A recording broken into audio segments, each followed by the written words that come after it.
Hello student, আজি আমি class 10 5 number chapter অনুশীলনী 5.2 5 number questionৰ 1 number questionৰ বিষয়ত আমি আলোচনা কৰিম। সো ভিডিওটো প্ৰথমৰ পৰা তোমালোকে শেষলৈ চাব কেনেকৈ কৰিব। সো কোৱেশ্চনটো কি দিয়া আছে, তলৰ প্ৰতিটো সমান্তৰ প্ৰগতিৰ পদৰ সংখ্যা নিৰ্ণয় কৰা। কি দিছে, তলে এটা সমান্তৰ প্ৰগতি দিয়া আছে আৰু ইয়াৰ পৰা আমাক এই সমান্তৰ প্ৰগতিটোৰ কেইটা পদ থাকিব তাক আমাক উলিয়াব দিছে। সো আমি প্ৰথমে কি লিখিম, দিয়া আছে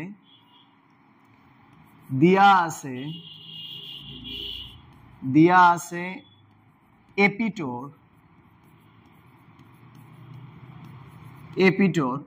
সো এপিটোৰ কি দিয়া আছে, প্ৰথম পদটো কিমান দিয়া আছে, a ইকুয়াল কিমান দিয়া আছে 7 দিয়া আছে। তাৰ পিছে ডিৰ মানটো কিমান দিয়া আছে, সো ডিৰ মানটো কি আছিল, আমি জানো যে দ্বিতীয় পদৰ পৰা প্ৰথম পদটো মাইনাস কৰিলে আমি সাধাৰণ অন্তৰ অৰ্থাৎ d2 আমি পাই যাম। সো 13 ৰ পৰা আমি কি মাইনাস কৰি দিম, 7 মাইনাস কৰি দিম। সো এটো যদি আমি মাইনাস কৰি দিও তেনেহলে কিমান থাকিব, 6 থাকিব। আৰু যেহেতু এটো লাস্টৰ পদটো কিমান দিয়া আছে, ইয়াতে 205 দিয়া আছে। কিমান দিয়া আছে, 205 দিয়া আছে। সো আমি লাস্টৰ পদক সদায় কি বুলি ধৰু, a n বুলি ধৰু লাস্টৰ পদক। সো ইয়াতে দিয়া আছে। সো আমি কি জানো, আমি জানো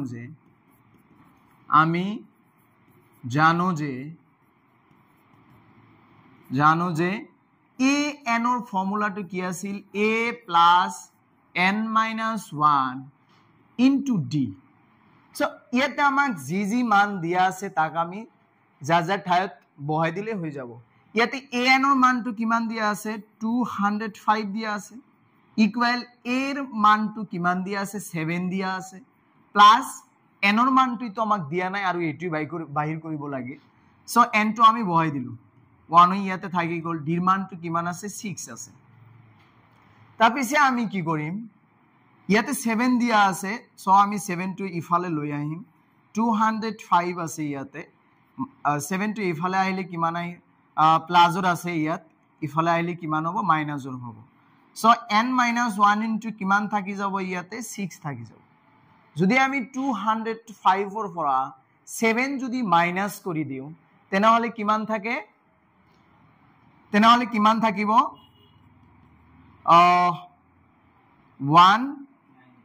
198 থাকিব। আকৌ ইয়াতে কি আছে, n - 1 আছে আৰু n - 1 ৰ লগত এটো কি হিচাপত আছে, ইনটু হৈ আছে। আৰু আমি যদি এই ফলত লৈ আহো কি হ'ব, এটো আমি নেক্সট লাইনত কৰি দিম, 198 আৰু যদি এটো যদি ইফালে আহি 6 আহিব আৰু ইয়াতে কি থাকিব, n - 1 থাকি যাব। ঠিক আছে। আকৌ যদি আমি এটোৰে 6 এৰে যদি আমি এটো কাটি দিও, ইয়াতে আহিব 3 আহিব 18 হ'ব, আকৌ 3 আহিব 18 হ'ব। সো ইয়াতে কি আহিল, 33 ইকুয়াল n - 1 থাকি গল। সো n ৰ লগত আকৌ -1 টো আছে, ইফালে লৈ আহিলে কি আহিব, 33 plus 1 হৈ যাব, ইকুয়াল কিমান থাকিল, n থাকিল। সো n ইকুয়াল 33 লগত যেতিয়া আমি 1 টো যোগ কৰি দিম তেতিয়া কিমান আহিব, 34 আহি যাব। আৰু n ৰ মান এতিয়া কি ওলাল, 34। সো আমাৰ 34তম পদটোই হল 205। সো আমি নিৰ্ণয় কি লিখিব পাৰো, নিৰ্ণয় 34তম পদটোৱে হল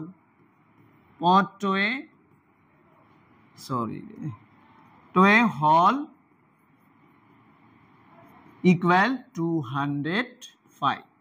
এটিও আছিল আমাৰ অ্যান্সাৰ। সো ভিডিওটো কেনে পালে, ভাল লাগিলে অলপ শেয়াৰ কৰি দিব আৰু চেনেলটোত নতুন আহিলে সাবস্ক্ৰাইব কৰি দিব। ধন্যবাদ।